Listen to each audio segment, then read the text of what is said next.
Hello, everybody. This is Jim Ransom with another edition of Morning Jim. And in this week's edition, I'm calling Rhymes, Rooms, or a Poetic Potpourri, because that's kind of what it is. However, I picked the name Rhymes, Rooms so I could give a shout out to a new book with that title, Rhymes, Rooms, The Architecture of Poetry. And here it is. It's about a 350-page book, give or take, but it's very easy reading, and it discusses the nature of poetry, why we like it, why we write it, why we read it, and I think it's very, very worthwhile. I haven't quite finished it yet. I'm about halfway through, but I'm so enthusiastic about it, I thought I'd bring it up at this particular time. Brad Lighthouser, the author, is a professor at Johns Hopkins, and he's written 18 books, none of which I've read until this one. I'm strongly recommending it to those of you who wish to have a better background in what we might call poetics. But it's not stuffy, it's not academic, it tells stories, and I'd say it's highly worthwhile. This is the most entertaining and least threatening book on the subject I've ever seen. It has just come out, so if you read it, if you put in for it at the library or buy it, you'll be on the cutting edge. And I think Lighthouser and his book are such. Okay, you may remember I read an Irish poem last week by a guy named Barton Sutter, along with my other Irish or other Irish influenced poems. This guy really isn't Irish. He lives in Minnesota, but his family has Irish roots. He is a guy who has been born and raised in Minnesota, and let me read you this. He says, I belong to the upper Midwest. As a young writer, I dreamed about living on the cheap in some foreign country where I could write full time. Several months in Ireland killed that fantasy. In a matter of weeks, I lost my linguistic bearings so badly that I couldn't even write notes in my journal. So he fled back to Minnesota, and he has been successful as a published poet, but he's resisted the idea of running off to New York City or some other imaginary glory pot for writers, and currently resides in Duluth. And he's been named the Poet Laureate of Duluth.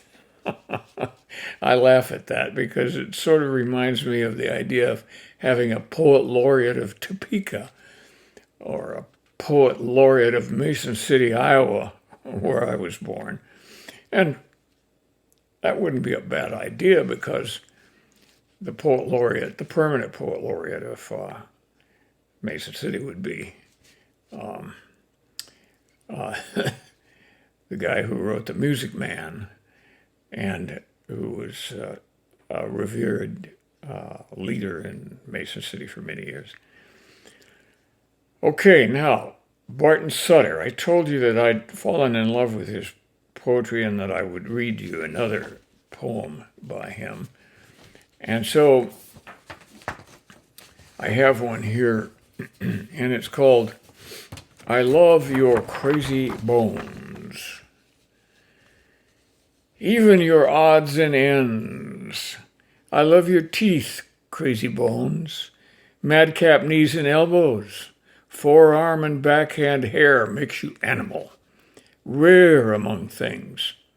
The small of your back could pool rain into water a Maine might drink. Perfect. From the whirlpools your fingers print on everything you touch. to the moons on the nails of all 10 toes, rising and setting inside your shoes, wherever you go. I love the originality of that poem, the imagery.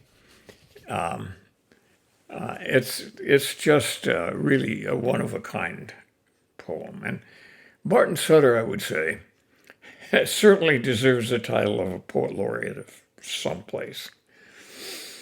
Now, I imagine that we can call that a love poem. If so, it's one of the most original I've ever read.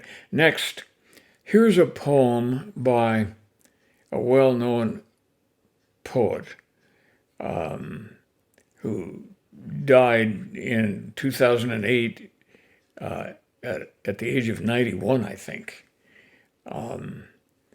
And he was an academic poet, but only late in his career. Before that, he did everything and lived every place, including on a farm in Vermont, I guess following in the footsteps of Robert Frost.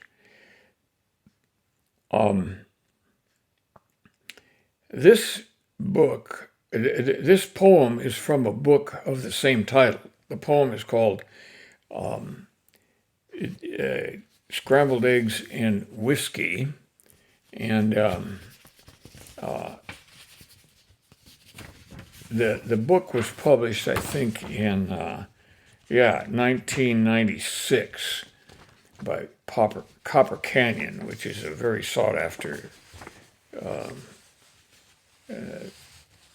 poetic publisher.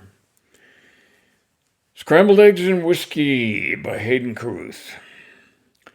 Scrambled eggs and whiskey in the false dawn light, Chicago. A sweet town, bleak, God knows, but sweet sometimes. And weren't we fine tonight? When Hank set up that limping treble roll behind me, my horn just growled, and I thought my heart would burst, and Brad M. pressing with a soft stick, and Joanne singing low. Here we are now in the White Tower, leaning on one another, too tired to go home. But don't say a word, don't tell a soul. They wouldn't understand. They couldn't. Never in a million years. How fine, how magnificent we were in that old club tonight. Hayden Carruth was also a musician, and he wrote a number of poems about music and his part in it, I guess you could say. But he also wrote a tremendous number of other poems with all kinds of subjects. And I'd have to say that he was one of America's most skilled poets.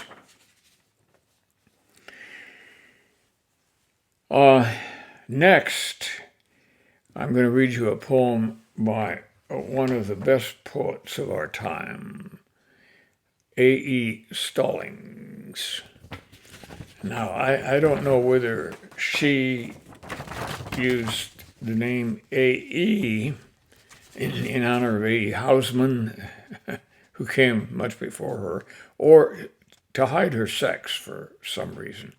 But her first name is Alicia Stallings. She lives in Greece with her husband and does translations because she's multilingual. And then she writes a lot of original poetry, which has been widely published. This one is a villanelle. We've done villanelles before. And remember that villanelles have 5 stanzas of 3 lines each, followed by a quatrain, which sort of brings everything together at the end. And I think you can guess how hard it is to do one of these, but let's read it here. After a Greek proverb, the proverb is the epigram, and it is written in classic Greek. I'm not going to try to read it in Greek. What good would that do? But you'll find that the Greek proverb is the last line of the first stanza. So we won't keep it hidden for too long. And here's the poem. We're here for the time being, I answered to the query. Just for a couple of years, we said, a dozen years back. Nothing is more permanent than the temporary. We dined, sitting on folding chairs. They were cheap but cheery. We've taped the broken window pane. TV's still out of whack. We're here for the time being, I answered to the query. When we crossed the water, we only brought what we could carry. But there are always boxes that you never do unpack. Nothing is more permanent than the temporary. Sometimes when I'm feeling weepy, you propose a theory. Nostalgia and tear gas have the same acrid smack. We're here for the time being, I answered to the query. We stash bones in the closet when we don't have time to bury. Stuff receipts in envelopes. File papers in a stack. Nothing is more permanent than the temporary. 12 years now, and we're still eating off the ordinary. We left our wedding china behind, afraid that it might crack. We're here for the time being, we answer to the query. But nothing is more permanent than the temporary. That's a tour de force. And I call your attention to the fact that